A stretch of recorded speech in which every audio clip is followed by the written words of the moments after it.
What's up? This is going to be the first episode of Blind Fly Tie. I am blind. I'm learning how to fly fish and tie my own flies. And I've had a few people ask me how a blind person is able to tie flies.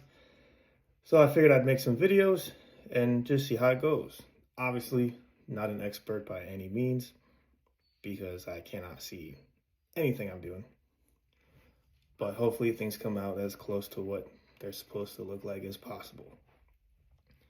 So today I figured I'd start off with the beaded copper john. I have my thread already on my bobbin. Don't know what color goose biad I chose. I just chose any one. So whatever color this is, that's what it is. I'm going to try and explain exactly what I'm doing, just so you can understand what it's like as a blind person to tie a fly. So I have my size 12 hook already in. If there are any blind people watching this, I'm going to assume you know what a hook looks like. I'm right-handed. So in my rotary vise, I have a size 12 hook. The eye of the hook points to the right. So eye of the hook to the right, shank going towards the vise itself with the hook inside the vise clamp. Now, what I'm going to do is I'm going to grab my bead before I really get started. Now, whatever color bead this is, I also don't know. I just grabbed one and said, screw it. There's a flat side and a kind of a concave side in beads. Depending on how you want to put it in is up to you. I'm gonna go the most concave kind of side towards the eye of the hook. I'll just do that. So I'm gonna take the hook out, slip this bead onto the hook. So what I'm doing here is I'm holding the hook like this, holding the bead between my fingers, and I'm just going to try to do my best. Basically, I'm just trying to find the hole. For some reason, I'm having a problem. There we go. Boom. I don't know why that was so difficult this time. I beaded my hook, put the hook back in the vise, call it a day. Boom, done, just like that. Now, what I'm gonna do is I have my white thread here, and this is exactly how I would recommend any blind person thread their hook. So what I'm gonna do, I'm gonna have extra thread in my left hand with my bobbin in my right hand. This extra thread is gonna be like my leading thread and my placement thread. Meaning, what I'm gonna do is I'm going to wrap a couple of wraps right behind the bead. Do one more. I'm gonna take the thread, move it forward, do one more wrap behind that thread to kind of lock this thread in place. Now what I'm gonna start doing is I'm gonna lay this thread that's in my left hand, lay it more or less flat, do a pretty loose wrap with my right hand, and then gently pull this thread, this extended thread, forward towards the eye of the hook, just like that, as I'm trying to lay this foundation on. So again, just so you see, another wrap and a pull, gentle pull forward. My intent is to try to pull this thread so that it settles directly next to the last one I just laid down. Will it? I don't know. No guarantee always. I might get some clumping, but whatever. You know, there's not much you could do about it. And then that's going to be the process for now until I have a full baseline of thread, full base of thread down the shank all the way to the bend of the hook as best as I can tell. You know, it's always just an as best as I can tell kind of thing.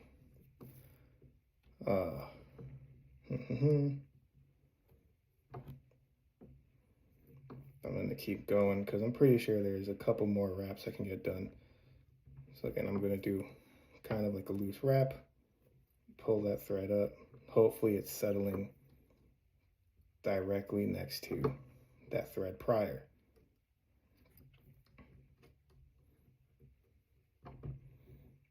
Doing my best to not clump. Like right now I can already feel like clumped a little bit near the middle of the shank. You could probably see there's some kind of lapping right there, but hey, again, you know, there's not much you can do.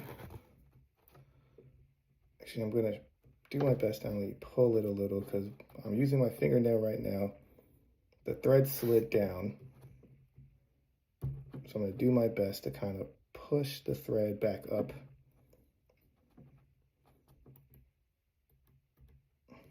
And this is why it takes a blind person a decent amount of time, much longer time than normal people would.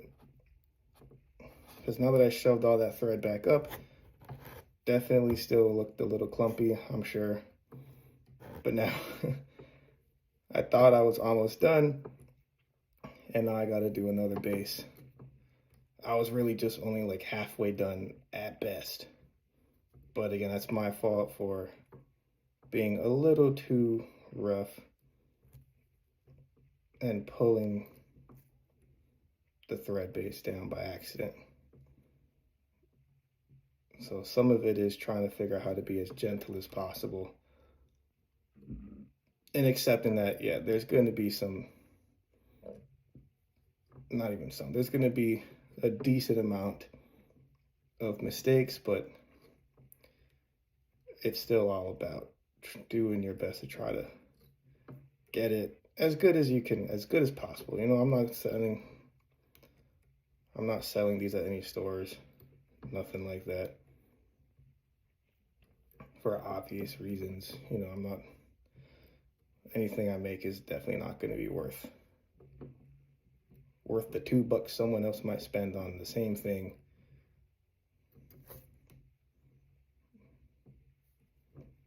So now that I wrapped all the way to the base of the hook, well, the hook bend, instead of pulling this thread off, it is 8/0 thread, but instead of pulling the thread off just in case I might mess up, what I'm going to do is I'm going to hold my left hand, hold the extra thread up in the air. Right hand has my scissors. I'm going to open up my little scissors and put the thread in the scissors halfway through. Then I'm going to slide and follow the string all the way down to the hook. And once I hit the hook, that's where I snip to try to make sure I don't cut too much off, too little off. And that's going to be the process of cutting anything, for any fly, anything, whether it's thread, fur, any loose feathers, anything like that. So currently, we should have a pretty decent, and I mean decent, could be worse, could be better, pretty decent base of this hook. Next, we're going to pull on this goose biot. This thread of goose biot, I understand it's not the right size. It's just, you know, it's the materials that I have available to me. This whole stick of goose biots, hold it like a frowny face. When you hold it like a frowny face, that shows you the natural curve that each little feather has. The copper john, the tail that we're going to make with this, it's supposed to flare out, again, as best as you can make it. It's supposed to flare out, so you have to know which way it curves so that you can put a feather on the left side, put a feather on the right side, so that they flare out like a nice little tail. Now what we're going to do is the base of this goose biot strand is going to be in my right hand. And with my left thumb, I'm going to place it over the goose biot feather, and I'm going to then bend this goose biot strand, the whole thing, and slide my thumb down until a feather, maybe two, but until one of these goose feather biots just pop up. And that's my singular feather right there. Now, so what I'm going to do is, again, remembering that it has this natural frowny face curve on it right now. I'm going to pull this feather off the root. I call it the root, stem, whatever you want to call it. I want to flip it and make sure that it's now smiley face.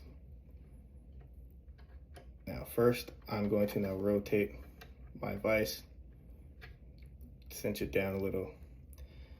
And again, now this is where a lot of feeling comes into play, and it takes a little bit of time because you want to try your best to lay this down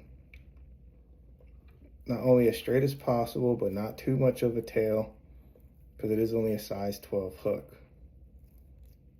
I've been told at most, I've been told that an evenish amount that you want is about a hook gap width for a tail. Then I'm going to keep it down, hold it down with my finger, give it a quick little pinch loop, very gentle, just to try to cinch it into place as best as I can, right? Give it a couple, 1, 2, 3. Now for me, it's not done yet because I have to now really focus my best on basically every time I do a wrap, I have to make sure I don't spin this goose buyout as much as possible.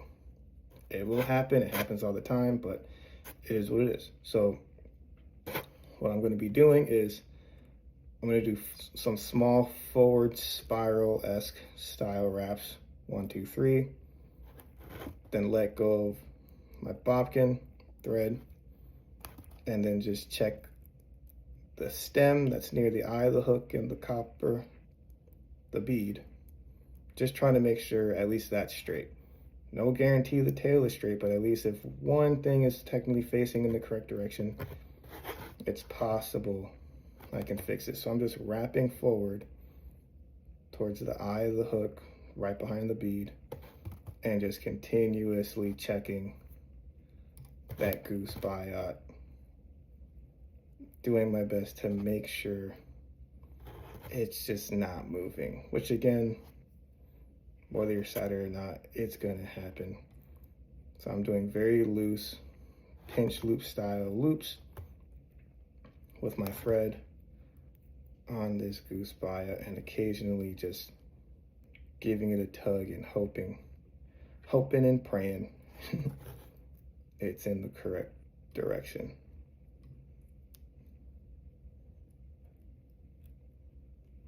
All right, do a couple more wraps right behind the bead, cinch it down a little. All right, so now we're working with just that right there. I currently have one tail on.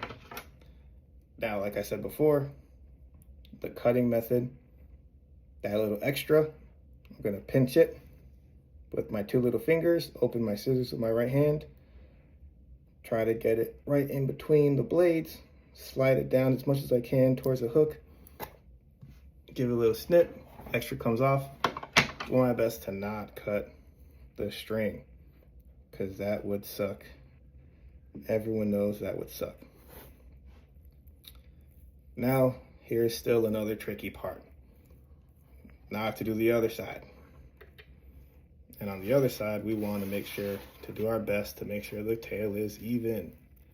So same process, goose buyout, thumb, give it a little bend and snap, pull this goose buyout off, make sure it's frowny face style. And now what I'm going to do, I'm going to lay it right on the hook. And again, just spend another hour trying to make sure that the tails are as close to even as I could possibly get them. So I'm going to angle it like that just to make it easier for me.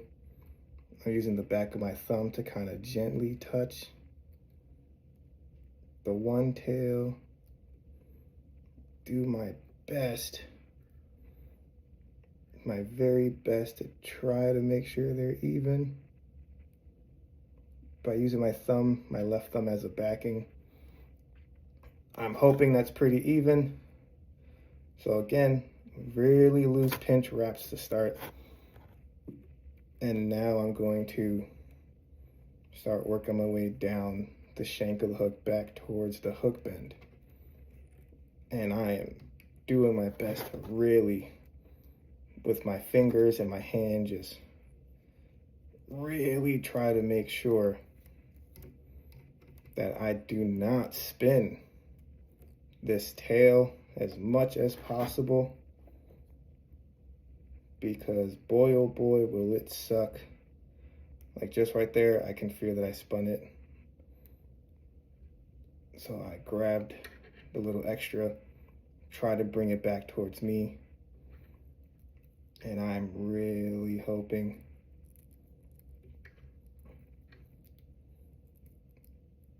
that this second tail goes on nicely.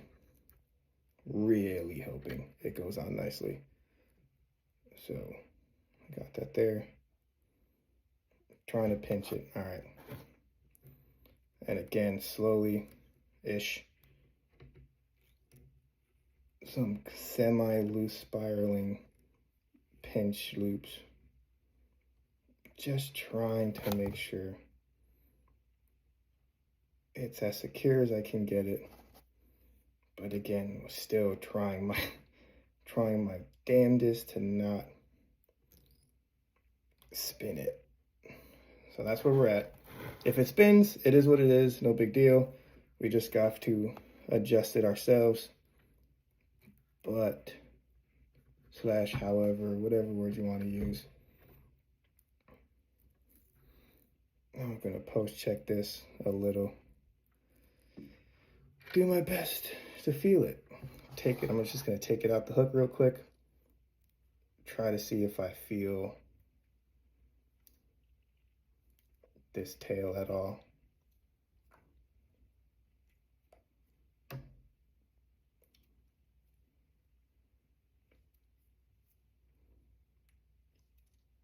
So currently I'm just using my hand to spin it as much as I can.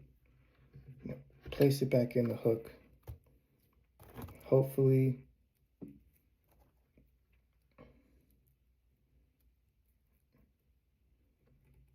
and I have this extra, same process.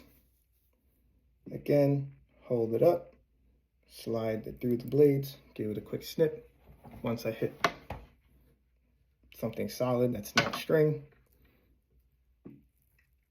And currently that's what we're working with, right? If it's not perfect, currently the tail right now flared out. It will be by the time we are done, if not as close as it's going to be. But right now, it's not the worst flare I'm sure any of you have ever seen. So next, what I'm going to be doing here is do some kind of close-ish spiral wraps, leading right back forward to behind the bead, because now it's time to place my wire. And I'm just using white wire again, just mostly as a contrasty kind of thing, but I know it's white. Now with this wire, what I'm going to do is I'm going to create my own tiny little fish hook. Bend the tip just like that, as you can see, and then place it right on top of the shank.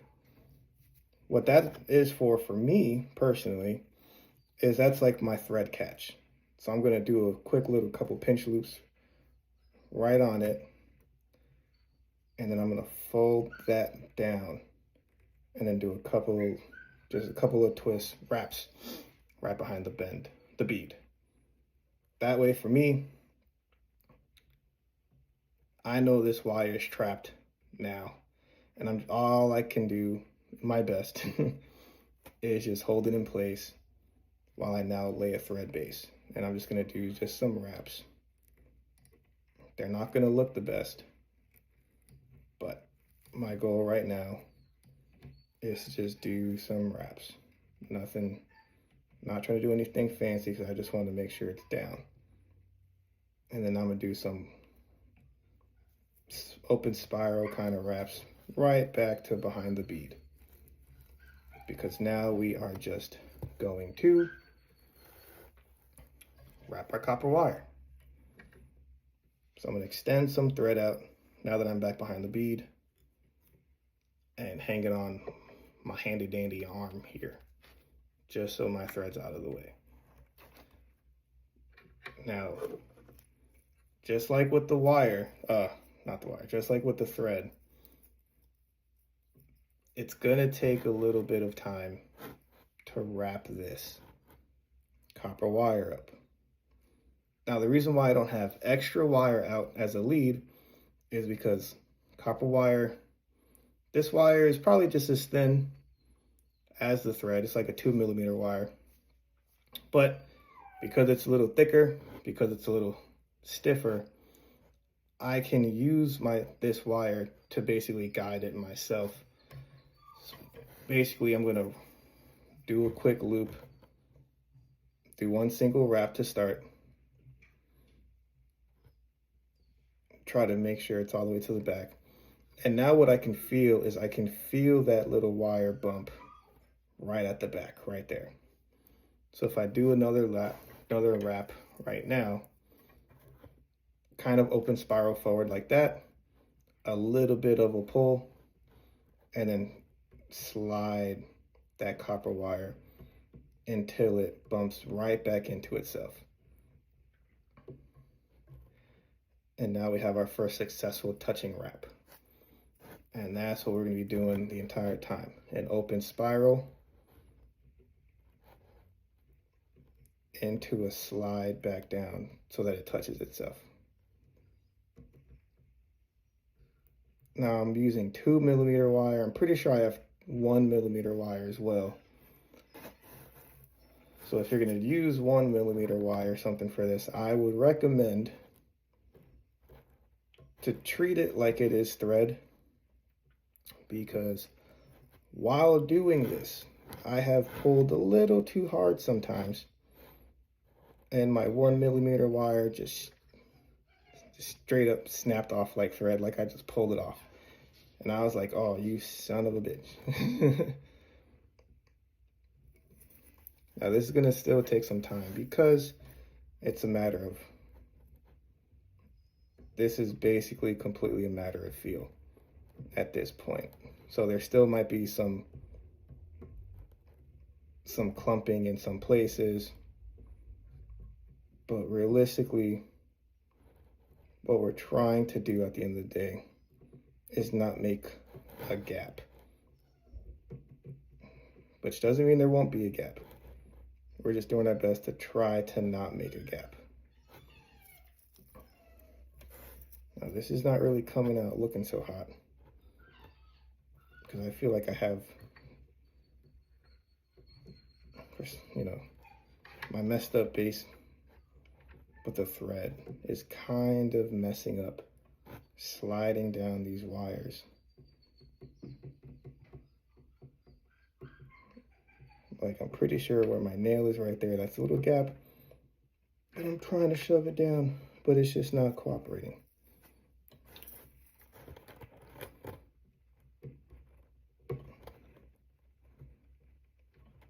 And we're just gonna keep doing this.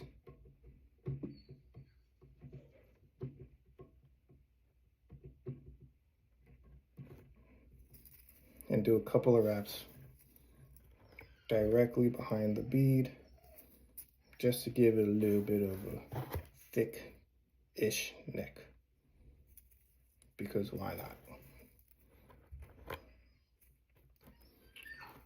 Now that we've done that, we're gonna do a quick little loop, a quick little clinch knot with this thin wire.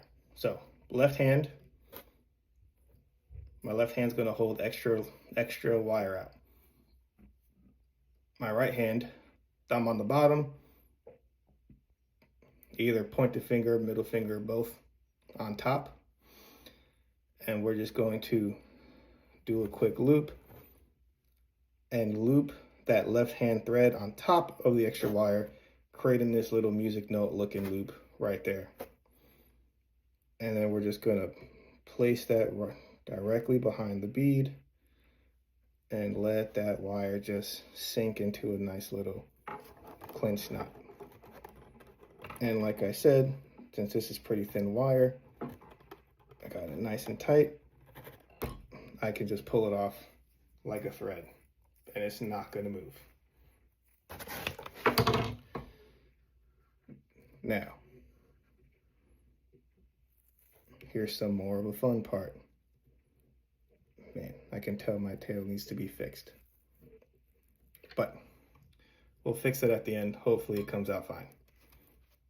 Now, everyone's favorite whip finish. How is the blind guy gonna do this? Blind guy's gonna do this with two hands. Whip finish tool, right hand. Extra thread, left hand.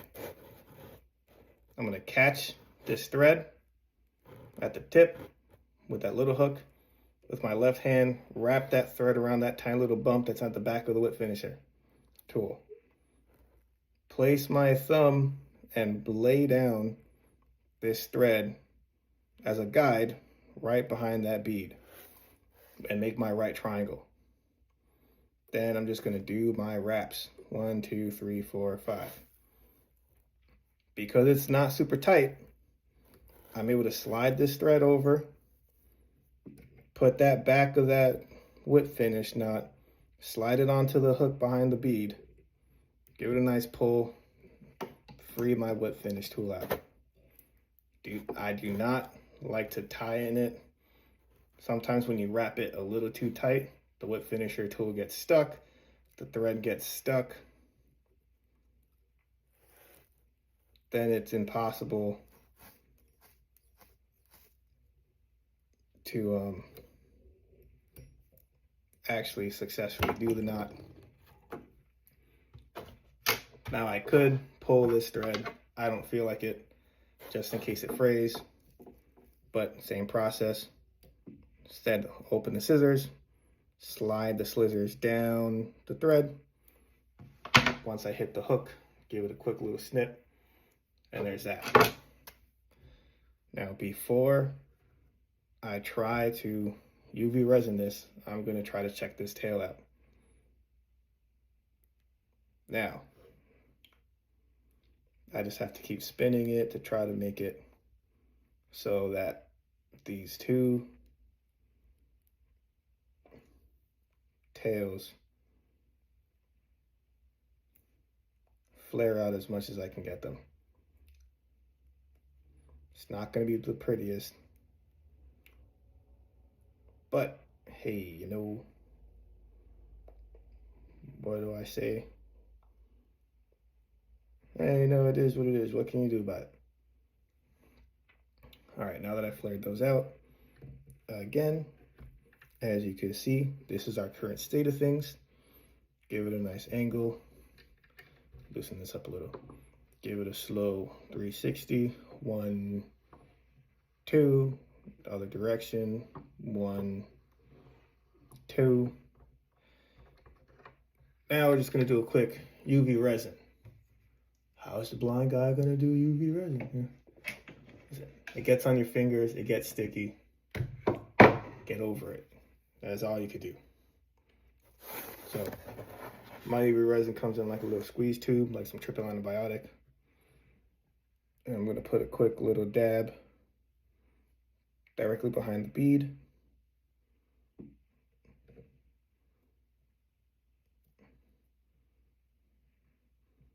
Smush it around with my own fingers to kind of saturate in. Again, shit gets on your fingers when you're blind. It is what it is. Just get over it. It's called soap and water. Light it up and let it just do its thing. And then by the time this is finished, we have our fully finished copper john.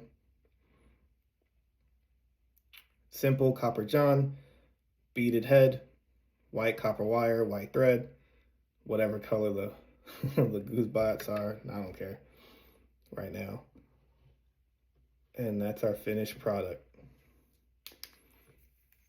In the future, I'm going to try to be better with my explanations. This is the first video, first everything.